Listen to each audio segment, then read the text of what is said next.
ตั้มจะว่างกี่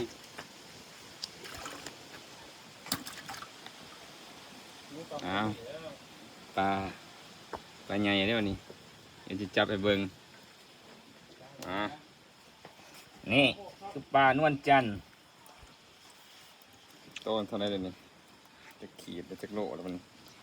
ตัวโลปลายอยู่นะ ปากไงอยู่ใส่แบบปากไงมันเป็นไงแฮะไปใส่แบบปากไงนี่โอ้ปากไง ว้าว ก็ปากก็มี ตัวละโล ปนิดมันนี่ปนิดแห้งใหญ่เลยผมได้จับอะไรนี่ไม่ทราบปนิดคนเท่าวันลูกปนิดไงอาริซามาอุบเมื่อกี้พี่เอาใส่หมวกก็ได้เอาปนิดไงเจ้าของหนอง โอ้ใหญ่ใหญ่ โอ้ตัวนี้ก็ใหญ่นะตัวใหญ่แห้งตัวนี้ปลาหัวใหญ่นี่หัวใหญ่ ไว้ก็มีเนาะ เอาลงเลยจ้าเอาปลาปากขึ้นเลยเอาลงบัวไรเด็ดปลาปากแล้วนี่